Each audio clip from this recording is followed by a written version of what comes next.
제가 최근에 신문을 읽다가 보게 된 기사가 하나 있었습니다. 그게 뭐냐면요, 한국의 40대, 50대 직장인들이 겪는 가장 큰 스트레스가 뭐냐라는 질문이었습니다. 한국의 40대, 50대 직장인들이 겪는 가장 큰 스트레스는 미래에 대한 염려 증후군이었습니다. 미래에 대한 염려 증후군이라는 거예요. 이런 이야기입니다. 해야 할 일은 많은데 만약에 회사를 그만두어야 한다면, 이제 그런 염려가 그 40대, 50대의 염려였습니다. 사실 제 동생이 이제 저랑 한 2살 정도 차이가 납니다. 그러니까 40대 후반인데, 제가 어머니한테 전화를 하면 항상 저희 어머니가 걱정하는 게 바로 그겁니다. 이제 저는 이제 큰애가 벌써 이제 자수아가 대학도 졸업했으니까 이제 걱정이 없다고 그러시면서, 제 동생은 아직 큰애가 중학교 2학년밖에 안 됐는데, 이제 제 동생이 이제 은행을 다니는데, 은행은 한 4년 정도 다니면, 4, 5년 정도 다니면 이제 은퇴를, 이제 리타이어를 해야 됩니다. 이제 55세가 정년이니까 이제 곧 리타이어를 해야 되는데, 그럼 그 애들은 어떻게 키울 거냐. 이제 저희 어머님은 항상 그게 걱정이신 것 같아요. 그래서 늘 너는 큰 애들 잘 키워서 참 좋겠는데 이 둘째만 생각하면 마음이 아프시다고 그런 이야기를 하시는 걸 늘 듣습니다. 그런 것 같아요. 아직 해야 할 일은 많은데 회사를 그만두게 되면 어떻게 될까? 아직 부양해야 할 가족은 많은데, 아직 공부시키고 장가시집 보내야 될 아이들은 주렁주렁 밑으로 있는데, 아니 회사를 그만두게 되면 어떻게 될까? 뭐 이런 염려와 걱정이 한국의 40대, 50대 직장인들의 걱정이다라는 겁니다. 사실 이런 자신의 미래에 대한 염려는 사실 한국의 40대, 50대 뿐만 아니라 모든 사람들이 가지고 있는 염려라고 이야기할 수 있습니다. 모든 사람이 염려, 걱정, 미래에 대한 염려, 걱정이 있습니다. 사실 오늘 본문에도 마찬가지입니다. 사실 오늘 본문도 가만히 살펴보면 바울도 그렇고, 사실 바울보다 디모데가 이 바울의 서신을 들으면서, 받으면서, 읽으면서 굉장히 많은 염려에 빠질 수밖에 없었습니다. 왜냐하면 사실 지금 바울이 이 디모데후서를 디모데에게 보냈을 때, 지금 바울이 곧 이제 로마에서 순교 당할 것이라는 그런 환경, 그런 상황이라는 것을 알기 시작했습니다. 사실 지금까지 디모데는 바울을 자기의 가장 정말 소중한 선생, 멘토로 섬겼습니다. 무슨 일을 해도 늘 바울과 상의했습니다. 그리고 바울에게 기도를 부탁했습니다. 그런데 그 바울이 곧 순교를 당하고, 지금 바울에게 물려받은 에베소 교회 담임 목사로 지금 디모데가 혼자 그 일을 헤쳐나가야 되는 상황이 됐다는 겁니다. 뿐만 아니라 이 시대에 바울을 따랐던 수많은 동역자들이 그 믿음에 대한 극심한 핍박 때문에 배교하기 시작했습니다. 성경에 보면 부겔로와 허모게나라는 사람이 배교하고 예수님을 떠났습니다. 그리고 바울 옆에서 정말 충성스럽게 바울과 그의 사역을 도왔던 오네시보로라는 사람은, 성도는 바울보다 먼저 죽게 됩니다. 자, 이런 주변에 일어나는 이러한 여러 가지 일들, 바울을 떠나는 많은 사람들로 인해서 바울뿐만 아니라 디모데도 몹시 두렵고 힘들었을 것이다 라는 겁니다. 그런 두렵고 힘든 상황 속에서 지금 바울이 지금 디모데에게 편지를 보내고 있고 디모데를 위로하고 있다라는 겁니다. 어떤 분이 이런 이야기를 하는 걸 들었습니다. 인생을 살아가면서 한순간이라도 좀 제발 걱정, 근심 없이 살아가면 좋겠다라고 이야기하는 걸 들었습니다. 근데 사실 어떻게 걱정 없이, 근심 없이, 염려 없이 살아갈 수 있겠습니까? 인생이 걱정이고 인생이 근심인데 말입니다. 사실 걱정, 근심 없는 인생은 있을 수 없습니다. 그러나 하나님이 하나님의 백성이 원하시는 게 그거겠죠. 걱정 없는, 근심 없는 삶을 사는 게 아니라 어떻게 하면 그 염려와 걱정을 이길 힘을 갖게 되는가, 어떻게 하면 그 염려와 걱정을 이겨 나갈 수 있는가, 그 힘을 하나님 어떻게 얻을 것인가 하는 것이 바로 우리가 가져야 할 또 기도 제목이다라고 얘기할 수 있습니다. 사실 그래서 7절에 보면 오늘 우리가 디모데후서 1장 6절에서 14절까지 읽었지만 이 6절부터 14절의 키버스는 7절입니다. 7절. 자, 7절을 한번 다 같이 한번 큰 소리로 한번 읽어봤으면 좋겠습니다. 다 같이 7절을 크게 읽겠습니다. 시작. 하나님께서는 우리에게 비겁함의 영을 주신 것이 아니라 능력과 사랑과 절제의 영을 주셨습니다. 이 표준 세번역의 이 번역은요, 사실 이 비겁의 영, 능력과 사랑과 절제의 영, 이것을 영으로 해석을 했지만 사실 개역개정에는 이걸 이렇게 기록하고 있습니다. 제가 개역개정을 읽어드리면 하나님이 우리에게 주신 것은 두려워하는 마음이 아니요 오직 능력과 사랑과 절제하는 마음입니다. 사실 영으로 해석하는 것보다 마음 상태로 해석하는 것이 훨씬 좋은 것 같아요. 그래서 오늘 이 본문의 이 7절을 개역개정을 가지고 설명을 하겠습니다. 지금 디모데가 그 자신 앞에 있는 환경을 바라보면서 두려워하는 것 같이, 그리고 그것을 바울이 아는 것 같이, 그래서 그 디모데를 격려하는 것 같이, 사실 바울은 디모데에게 이렇게 분명하게 얘기합니다. 하나님이 우리에게 마음을 주셨는데 그 마음은 절대로 두려워하는 마음이 아니라 능력과 사랑과 절제의 마음이다라는 겁니다. 절대 두려운 마음을 주지 않는다는 겁니다. 사실 두려움이라는 걸 가만히 살펴보면 두려움은 힘입니다. 힘, 파워입니다. 파워. 그래서 성도가 두려움에 사로잡히게 되면 그 마음과 생각이 굉장히 이렇게 경직됩니다. 뿐만 아니라 영적인 활동은 거의 정지 상태에 빠져버립니다. 그러니까 공황 상태에 빠지게 됩니다. 이게 두려움이 확 사로잡힐 때는 그래서 어떤 중요한 결정을 내리면 안 됩니다. 그러니까 이 두려움에 사로잡힐 때 생각과 마음과 영의 활동이 거의 정지 상태에 빠지게 된다라는 거예요. 근데 그 두려움의 뿌리는 하나님께 있지 않고 누구에 있다고요? 사실 악한 영에게 있다는 사실을 우리가 알아야 됩니다. 그러니까 우리는 그 두려움에 빠져 있을 때 특히 그 두려움에서 벗어나야 된다는 겁니다. 그래서 오늘 두 가지만 분명하게 말씀드립니다. 그럼 어떻게 이 두려움에서 빠져나갈 건가? 두 가지. 첫 번째는 하나님의 능력을 경험해야 된다는 겁니다. 하나님의 능력을 경험할 때 그 두려움에서 빠져나갈 수 있다는 것. 두 번째는 그 두려움보다 더 크신 하나님을 누려야 한다. 그 두려움보다 더 크신 하나님, 더 큰 하나님의 은혜, 그 더 큰 하나님을 누려야 한다. 이 두 가지를 간단하게 말씀을 드리도록 하겠습니다. 첫 번째는 그 두려움에서 벗어나는 방법, 첫 번째는 능력이다.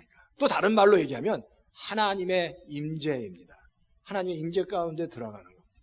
임재 가운데 들어갈 때 그 두려움에서 벗어날 수 있습니다.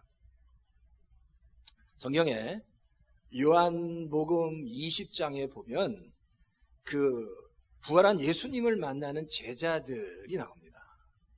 요한복음 20장에 보면 부활한 예수님을 만나는 제자들이 이렇게 모여 있는데 예수님이 이제 벽을 뚫고 상상만 해도 우리가 이렇게 모여 있는데 갑자기 예수님이 벽을 뚫고 싹 들어왔다고 생각해 보십시오.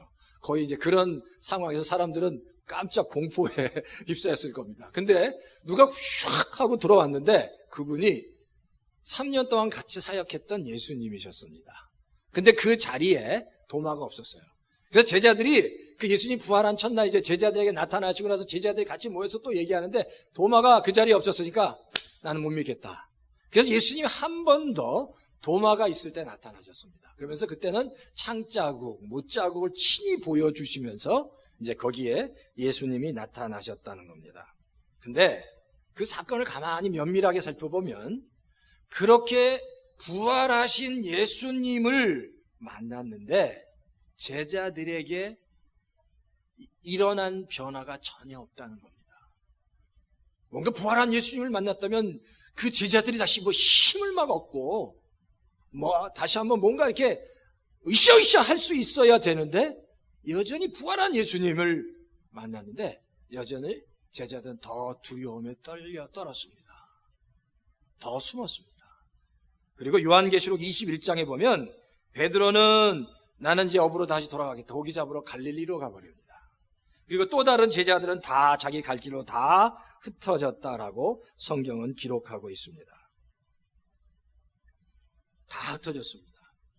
한번 생각해요. 어떻게 부활한 예수님을 만났는데 이들이 이렇게 다 흩어질 수 있을까? 도대체 이들에게 문제가 뭔가? 문제가 뭐라고 생각하십니까? 왜? 정말 놀라운 역사가 일어났잖아요. 예수님이 돌아가셨는데 다시 3일 만에 부활하셨는데, 그 부활하신 예수님을 만났는데, 완전 그 성스러운 몸으로 다시 나타나신 예수님을 만났는데 제자들은 더 두렵고 떨려서 다 도망가 버렸다라는 겁니다. 그럼 도대체 뭐가 문제냐는 거예요. 사실 그 부활하신 예수님이 제자들에게 어떤 변의 어떤 동인이 되지 못했다는 겁니다. 결국 그러면 언제 제자들이 변화됐나? 언제 제자들이 다시 성령의 능력을 받아 변화됐냐라는 거예요. 그 제자들이 변화된 건 오순절 다락방에서 그들이 다 같이 모여서 함께 기도할 때 성령의 기름 부으심을 받은 후에 그들이 변화됐다는 겁니다. 그러니까 여기서 우리가 참 중요한 게 그거예요. 신앙이라는 건, 믿음이라는 것은 지식이 아니라는 겁니다. 지식이 아닙니다. 예수님이 부활한 걸 알았습니다. 예수님에 대해서 너무 잘 알았습니다. 예수님이 도와주실 거라는 것도 알았습니다. 예수님이 권세가 있고 능력이 있다는 것도 알았습니다. 근데 그게 다 지식이에요. 그러니까 그 지식은 그들을 변화시키지 못했습니다. 정말 제자들을 변화시킨 것은 성경 지식이 아니라 그들이 하나님의 임재 가운데 성령의 충만함을 경험할 때 그들이 변할 수 있었다라는 겁니다. 지금 바울이 바로 그 얘기를 하는 겁니다. 디모데에게 얘기하는 겁니다. 너를 변화시킨 것은 능력이라는 겁니다. 두려운 마음이 아니라 너를 진정으로 변화시키고 너가 그 예배소 교회에서 이제 담임 목사로 사역하는 데 있어서 너에게 필요한 것은 지식이 아니라 능력, 하나님의 임재 그 능력이다라고 얘기합니다. 사도행전 4장 29절에 보면 베드로와 요한이 그 성전 미문에서 안진뱅이로 있던 사람을 일으킨 다음에 대제사장이 잡혀갑니다. 그때 대제사장이 베드로와 요한에게 이렇게 얘기해요. 이런 증거들을 절대로 다른 사람에게 얘기하지 마라 라고 얘기했을 때 베드로와 요한이 이렇게 얘기합니다. 어떻게 우리가 행한 것과 본 것을 다른 사람들에게 말하지 않겠느냐라고 얘기해요. 말할 수밖에 없다는 겁니다. 왜? 이미 그들은 증인이었기 때문에. 이미 그들은 하나님의 은혜와 능력을 경험했기 때문입니다. 31절에 또 이렇게 얘기합니다. 제자들과 성도들이 이제 요한과 베드로가 그 대제사장에게 잡혀간 걸 안 겁니다. 그러면서 그를 위해서 막 기도했지만 그들이 두려웠습니다. 이러다가 또 우리도 잡혀가는 게 아닌가. 그런데 놀라운 건 그들이 그 두려움 가운데도 함께 모여서 기도했는데 31절에 이렇게 기록합니다. 함께 모여서 기도했더니 그 모인 곳이 진동하고 우리가 성령 충만하여져서 능력이 임했다는 거예요. 빌기를 다하며. 그래서 중요한 게 뭐예요? 지식이 아니라 신앙이라는 것은 이 능력입니다. 성령 충만입니다. 제가 우리 열린교회 모든 성도님들에게 다시 한번 정말 간절히 부탁드리기 원합니다. 지금까지 가지고 있던 거 다시 내려놓은 하나님, 정말 하나님의 그 은혜가 필요하고 그 하나님의 부어주시는 성령의 은혜가 필요합니다. 우리 열린교회가 다시 새롭게 하늘로부터 정말 하나님만이 부어주시는 그 은혜와 능력을 우리 열린교회 위에 다시 한번 부어주십시오. 그 은혜로 다시 한번 일어나기 원합니다. 그 은혜로 다시 한번 회복되기 원합니다. 만약에 이 마음으로 다 같이 기도하면 사도행전 지금 31절에 얘기한 것처럼 제자들과 성도들이 다 같이 모여서 다 같이 함께 모여서 빌기를 다하며 함께 모여서 함께 기도할 때 그곳에 그 땅이 진동하고 성령 충만한 역사가 이런 것 같이 우리 열린교회 모든 성도들이 다시 다 같이 한 마음이 돼서 하나님 저희들을 불쌍히 여겨 주십시오. 저희들을 불쌍히 여겨주십시오라고 다시 한번 한 마음으로 다 같이 부르짖으면 하나님께서 저 열린 교회를 향한 새로운 힘과 비전과 꿈과 은혜를 부어주실 줄 믿습니다. 그 은혜가 다시 충만하게 채워지면 이전에 경험하지 못한 새로운 힘과 능력이 이 열린 교회에 넘치게 채워질 줄 믿습니다. 사실 순종하는 것도 마찬가지입니다. 순종할 때 우리가 순종이 힘든 게 그러면 내가 내 힘으로 순종해야 되니까 어렵습니다. 하나님 말씀하실 때 내가 내 힘으로 순종할 때 너무너무 어렵습니다. 근데 내 힘으로 순종하는 게 아니라 하나님의 은혜로 하나님 부어주시는 그 능력으로 순종하면 쉽게 순종할 수 있습니다. 쉽게 감당할 수 있습니다. 그러니까 내가 내 힘으로 아니라 하나님, 내가 하나님의 은혜가 필요하고 하나님의 능력이 필요합니다. 하나님께 구하고 다 같이 함께 하나님께 빌고 기도하고 나갈 때 하나님께서 역사하실 줄 믿습니다. 그래서 사실 교회에서 제일 중요한 게 중보기도입니다. 그래서 사실 한동안 저희 교회에서 중보기도팀이 없었는데 이제 다시 중보기도팀이 세워졌어요. 우리 박 권사님, 또 이진영 전사님, 사모님, 또 집사님들이 중보기도를 시작했습니다. 그러니까 이 중보기도를 통해서 계속해서 하나님이 교회를 새롭게 해주십시오. 그리고 연약한 성도들이 일어나게 해주십시오라고 계속해서 기도하고, 성도들은 기도 제목이 있으면 중보기도팀에게 주십시오. 저한테 안 주셔도 중보기도팀에게 주시면 중보기도팀 목숨을 걸고 기도할 겁니다. 그러니까 기도가 다시 일어나고 기도를 통해서 사실 하나님께서 우리 열린 교회를 세워주실 줄 믿습니다. 또 기도가 너무 힘들어요. 그러면 찬양을 하십시오. 찬양 가운데 하나님이 성령의 기름 부으심을 부어주실 겁니다. 여러분 깊은 말씀 묵상을 통해서 하나님의 임재를 경험하게 됩니다. 어떤 방법이든지 중요한 건 내 힘이 아니라 하나님의 능력을 구하십시오. 하나님의 임재를 구하십시오. 그리고 그 은혜 가운데 하나님 앞에 나가시는 우리 열린교회 모든 성도님 다 되시기를 주의 이름으로 축원합니다. 두 번째로 두려움을 극복하는 방법은 두려움보다 크신 하나님을 바라보는 겁니다. 두려움보다 크신 그 하나님을 사랑하는. 지금 바울이 그러잖아요. 하나님이 주시는 그 두려운 마음이 아니라 능력과 사랑과 절제의 마음. 사실 그 뭘 사랑하라요? 지금 바울이 지금 디모데에게 뭘 사랑하라고 얘기할까요? 이 고난 가운데, 어려운 가운데 지금 사면초가로 다 꽉 막혀 있는데 뭘 사랑해? 하나님을 사랑해야 합니다. 하나님이 주신 은혜를 사모하라는 겁니다. 하나님을 바라보라는 겁니다. 우리의 힘과 능력이 하나님에게로부터 옵니다. 우리의 힘과 능력이 내가 이 땅을 살아갈 그 힘이 하나님에게로부터만 옵니다라고 고백할 수 있어야 합니다.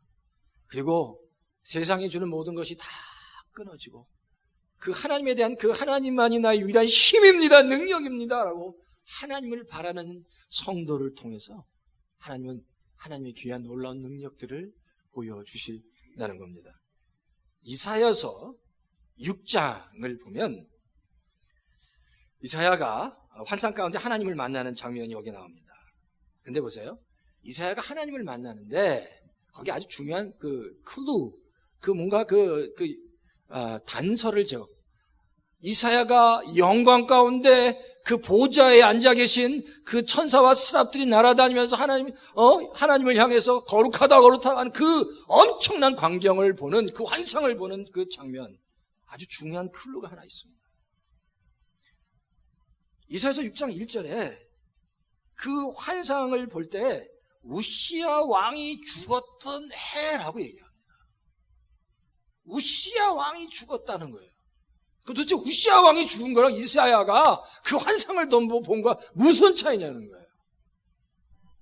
근데 중요한 연관성이 있는 겁니다. 왜냐하면 우시야 왕과 이사야는 인척지간이었어요. 그 이야기는 뭐냐면 이사야는 소위 선지자였지만 이게 이 왕족 귀족 출신의 선지자였습니다. 그러니까 서로 인척 관계였기 때문에 우리가 짐작할 수 있는 건 바로 이사야는 선지자였지만 그는 우시야는 아주 좋은 백그라운드 배경이 있었습니다. 의지할 사람이 있었다는 겁니다. 근데 이사야가 우시야를 의지할 때는 큰 은혜와 역사가 없었는데 우시야가 죽던 해, 그래서 이사야가 이제 더 이상 우시야 왕을 의지하지 못하고 이제 다 손을 놓고 오직 하나님만 바라봐야 할 때, 그때 이사야의 눈이 열리기 시작한 겁니다. 그때 모두가 그렇게 사모하는, 정말 그 하늘 보좌 위에서 천사와 스랍들이 거룩하다 하는 그 놀라운 하나님의 보좌를 보게 되는, 영이 열리는 역사가 일어난 겁니다. 내가 의지하는 것을 다 내려놓을 때, 그리고 하나님만 집중하게 될 때, 그런 하나님의 놀라운 은혜를 경험하게 됐다는 겁니다. 다 내가 의지하는 것을 다 내려놓을 때 길이 열리기 시작했고, 영이 열리기 시작했고, 문이 열리기 시작했다는 겁니다. 그러니까 하나님은 항상 하나님의 백성들에게 원하시는 게 다른 그 어떤 것보다 하나님만 바라기를 원하십니다. 하나님만 바라기를 원하십니다. 하나님만 바랄 때 하나님께서 그것을 몹시 기뻐하십니다. 그래서 히브리서 11장 6절에 성경이 이렇게 기록합니다. 믿음이 없이는 하나님을 기쁘시게 하지 못하나니 하나님께 나아가는 자는 반드시 그가 계신 것과 또한 그가 자기 일을 찾는 자에게 상 주시는 이심을 믿어야 합니다. 라고 얘기합니다. 하나님을 기쁘게 하는 사람이 누구냐? 여기서 그래요. 그렇죠? 믿음 있는 사람이에요. 근데 그럼 도대체 이 믿음 있는, 하나님을 기쁘게 하는 이 믿음 있는 사람의 모습이 뭐냐는 거예요. 하나님께 나아가는 자, 또 하나님을 찾는 자라는 거예요. 하나님께 나아가는 자, 하나님을 찾는 자라는 겁니다. 하나님께 나아가고 찾는 자를 하나님은 무지무지 기뻐하시고 그 성도에게 상 주시기 원하신다는 거예요. 그런데 하나님을 찾고 하나님께 나아간다는 건 이런 뜻입니다. 하나님, 내 삶의 모든 우선순위가 하나님께 있습니다라고 고백하는 겁니다. 내 삶의 모든 우선순위가 하나님께 있습니다. 다 하나님께 있습니다. 그 마음을 하나님께서 기뻐하신다는 겁니다. 그냥 찾기만 해도, 하나님께 찾기만 해도 하나님은 그 마음을 너무너무 기뻐하신다는 거예요. 그러니까 건성으로 그냥 내 문제만 사로잡혀서 특별한 어떤 일이 있을 때만 하나님을 찾는 게 아니라 늘 하나님을 부지런히 찾는 겁니다. 그리고 그 하나님께 나아가는 겁니다. 아침에 일어날 때 먼저 하나님을 부르는 겁니다. 하나님 감사합니다. 오늘 나에게 이렇게 건강을 주셔서 일어나게 해주심을 감사합니다. 먼저 하나님께 감사하고, 먼저 하나님께 주신 약속을 묵상하고, 또 좋을 때나 힘들 때나 늘 하나님을 찬양하고 감사하고 부지런히 하나님을 찾는 것, 그것을 하나님께서 너무너무 기뻐하신다는 겁니다. 그런 성도에게 하나님은 상 주시는 겁니다. 글쎄, 적절한 예는 아니지만 하나님의 마음을 이렇게 설명할 수 있을 것 같아요. 강아지를 잃어버린 주인이 있었습니다. 강아지를 잊어버려서 이 주인은 강아지를 찾아주는 사람에게 1000불의 포상금을 주겠다고 했습니다. 그럼 그 강아지를 찾아주면 이제 1000불을 받는 거죠. 그렇죠? 그러니까 강아지를 열심히 찾아주면 1000불을 받을 수 있는 겁니다. 포상금 1000불을 받을 수 있는 거예요. 찾아주는 사람에게만. 근데 어떤 사람이 만약에 강아지를 열심히 찾았습니다. 근데 못 찾았어요. 근데 주인한테 가서 내가 오늘 하루 왼종일 강아지를 찾았는데 찾지는 못했다. 근데 정말 내가 열심히 찾았다. 이 동네를 다 훑고 다녔다. 그러니까 나에게 500불만 달라고. 500, 그러면 수고했다고 500불 줄까요? 어린 반푼어치도 아무것도 없는 거예요. 찾아줘야만 포상금을 주는 거예요. 근데 하나님은 그냥 찾기만 해도, 그 하나님을 찾기만 해도, 그 하나님께 나아가기만 해도, 그 마음으로 하나님께 나아가기만 해도 하나님은 그 성도를, 그런 자녀를 너무너무 기뻐하신다는 겁니다. 하나님을 선하신 하나님께 감사하는, 하나님을 나의 구주 되심을 인정하는, 하나님의 지혜를 구하는 자들, 그런 하나님을 바라보며 나가는 자를 하나님께서 기뻐하신다는 거예요. 근데 이렇게 하나님께 나갈 때 이겁니다. 꼭 성경을 몰라도 됩니다. 성경이 다 이해가 되지 않아도 하나님 보시는 것 같아요. 성경이 다 이해가 안 되고 성경을 몰라도 그 마음에 정말 하나님을 내가 정말로 사랑합니다. 내가 하나님을 정말로 정말 기뻐합니다. 그 마음. 제가 예전에 대학교 다닐 때 제가 대학을 총신대학을 다녔습니다. 제가 이제 신학과를 다니진 않았지만 총신대학을 다녔습니다. 사실 그런데 총신대학은 어쨌든 신학교이기 때문에 신학교를 다니면 성경 말씀을 물론 이제 많이 안다고 생각합니다. 근데 사실 저는 성경을 참 몰랐습니다. 그런데 이제 대학생 때 교사를 했어요. 교사를 했는데 성경 잘 모르니까 아이들한테 막 성경을 막 열심히 가르쳤습니다. 근데 사실 제가 대학교 1학년, 2학년 때만 해도 아브라함의 아들이 이삭인지 야곱인지 많이 헷갈렸어요. 그러니까. 그리고 신약에 나오는 사울이랑 구약에 나오는 사울이랑 막 헷갈리고 막 이름이 막 헷갈리니까 아이들한테 사실 막 성경을 막 가지고 열변을 토하는데 이제 가르치고 나서 가만히 보면은 막 틀린 거야. 이름도 다 틀리고 막 참 그것 때문에 야 이거 어떻게 해야 되나 하여튼 뭐 그런 일들이 참 많이 있었습니다. 근데 놀라운 건 도대체 아브라함의 아들이 이삭이 아니라 야곱이라 했다가 요셉이라 했다가 막 정신을 틀렸지만 놀라운 건 제가 정말 뜨거운 마음으로 그들을 사랑했습니다. 정말 열심히 가르쳤고 기도해 줬습니다. 근데 아이들이 그 열정을 보고 변하기 시작하고 아이들을 데리고 오고 전도하기 시작하는 걸 제가 봤습니다. 그러니까 그거 보면서 내가 이렇게 부족하지만 하나님이 내 마음을 보시는구나 라는 사실을 알았습니다. 우리가 하나님 앞에 나갈 때 정말 중요한 게 지식이 아닙니다. 하나님에 대해서 어떻게 얼마나 많이 알고 있는지 그 지식이 아닙니다. 내가 하나님에 대해서 어떤 마음을 가지고 어떤 열정을 가지고 하나님을 얼만큼 사랑하는지 그 하나님은 그 마음을 보기 원하신다는 겁니다. 얼마나 하나님을 사랑하는지 그 마음. 하나님은 우리에게서 우리 성도님에게서 그 하나님을 향한 그 마음을 보기 원하십니다. 사실 다윗이 그랬습니다. 참 다윗은 정말 어렵고 부족했습니다. 아무도 인정해 주지 않았습니다. 근데 하나님이 다윗을 끔찍하게 사랑하실 수밖에 없었던 것은 다윗이 모든 게 여러 가지로 부족하고 연약해도 다윗은 하나님을 향해서 끔찍하게 사랑했습니다. 끔찍하게. 그 마음의 중심이 늘 하나님께 있었습니다.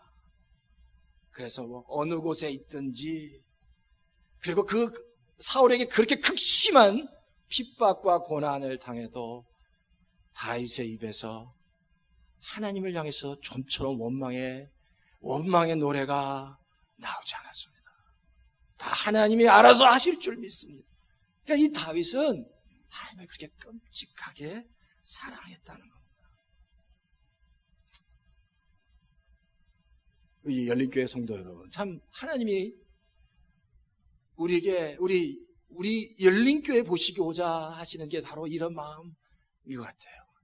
다시 한번 하나님을 향한 그 뜨거운 마음, 다윗 같은 마음이 회복되면 좋겠습니다. 잠언 3장 6절에 보면 성경에 이렇게 기록해요. 너는 범사의 그를 인정하라. 그리하면 내 길을 지도하시리라 라고 얘기합니다. 범사의 모든 일에 하나님을 인정하라는 겁니다. 고난 가운데 있든지 정말 놀라운 축복 가운데 있든지 무슨 일 가운데 있든지 하나님을 인정하십시오. 하나님이 내 인생의 주인이 되십니다. 하나님은 하실 수 있습니다. 제가 늘 정말 키워드처럼 늘 말씀드린 스네루게요. 합력해서 선을 이루시는 하나님이 내 범사의 모든 상황과 내 범사의 모든 일들 가운데 정말 힘들고 어려운 일들 가운데 좋은 일들 통해서 때때로 내 삶 속에 일어나는 악한 일들조차도 스네루게요. 범사의 그 모든 일들 가운데 하나님은 가장 선한 것으로 이루실 줄 믿습니다라는 고백이 우리의 고백이 되어야 한다는 겁니다. 그러니까 그런 것 같아요. 순간순간 내 삶의 순간순간 내 삶의 때때로 힘들고 어려운 때든지 때때로 무슨 일 때문에 두려움에 사로잡힐 때든지 가장 중요한 건 그럼에도 불구하고 그 두려움과 그 고난과 역경보다 더 크신, 그래서 그거보다 더 큰 기쁨을 주실 수 있는 더 능력이 되시는 하나님을 바라보며 하루하루 순간순간 살아가는 그 삶을 하나님께서 기뻐하신다는 겁니다. 한 나이 많은 목수가 은퇴할 때가 되었습니다. 어느 날 자신이 주인으로 섬겼던 그 주인에게 이제 제가 리타이어 하겠습니다라고 이제 남은 여생을 가족과 보내겠습니다라고 이야기를 했습니다. 그랬더니 그 주인이 극구 말렸어요. 근데 이 목수의 그 의지를 꺾지는 못했습니다. 그랬더니 이제 그 주인이 목수에게 마지막으로 부탁을 하나 했습니다. 그 마지막 부탁이 뭐냐면 이제 이제 마지막 부탁이네. 당신의 손으로 마지막 집 한 채만 지어달라는 거예요. 내가 재료는 다 대줄 테니, 돈은 다 대줄 테니, 다 마지막 집 한 채만 지어달라는 거였습니다. 목수는 물론 오케이를 했습니다. 근데 그 일에 목수는 이미 마음이 떠난 상태였습니다. 집을 짓기 시작했는데 그 목수는 가장 형편없는 일꾼들을 모아서 가장 형편없는 재료들로 집을 짓기 시작했습니다. 그리고 시간이 다 집을 다 지었어요. 집을 다 지었다는 이야기를 듣고 그 집 주인이 그 집을 보러 왔습니다. 근데 그 집 주인이 그 집을 보러 와서 그 집에 들어가서 그 집을 살펴보는 게 아니라 그 목수에게 와서 현관 열쇠를 주면서 이 집은 당신의 집입니다. 오랫동안 당신이 저를 위해서 일해준 보답입니다. 라고 얘기를 했어요. 목수는 이 이야기를 듣고 충격에 빠졌습니다. 아, 내가 만약에 이걸 처음부터 알았다면 정말 최고의 재료로 최고의 일꾼을 통해서 썼을 텐데 때가 늦은 거죠. 이미 때는 늦었습니다. 근데 인생이 그런 것 같아요. 하나님께서 우리가 이 땅을 살아가면 순간순간의 삶 가운데 아무리 힘들고 어려운 상황 속에서도 그 순간 속에 최선을 다해서 살기를, 불평하기보다 그럼에도 합력해서 선을 이루시는 하나님을 바라보며 감사하며 살기를 원하셨다라는 겁니다. 최고의 선택을 하면서 살기를 원하셨다는 거예요. 근데 우리가 그렇게 살지 못할 때가 많이 있었다는 겁니다. 그걸 생각해보세요. 우리가 이 땅에서 살아가는 순간순간들이 나중에 하나님께서 우리에게 예비하신 그 집의 재료들이 되고 그 집의 일꾼들이 된다면 어떻게 사시겠냐는 거예요. 최선을 다해야 합니다. 하나님이 말씀하십니다. 두려워하지 말라고 얘기합니다. 나는 그 두려움보다 더 크다고 얘기합니다. 너희 깨닫는 그 어려움보다 더 크다는, 내가 그보다 더 큰 기쁨을, 더 큰 능력을 줄 수 있다고 말씀하십니다.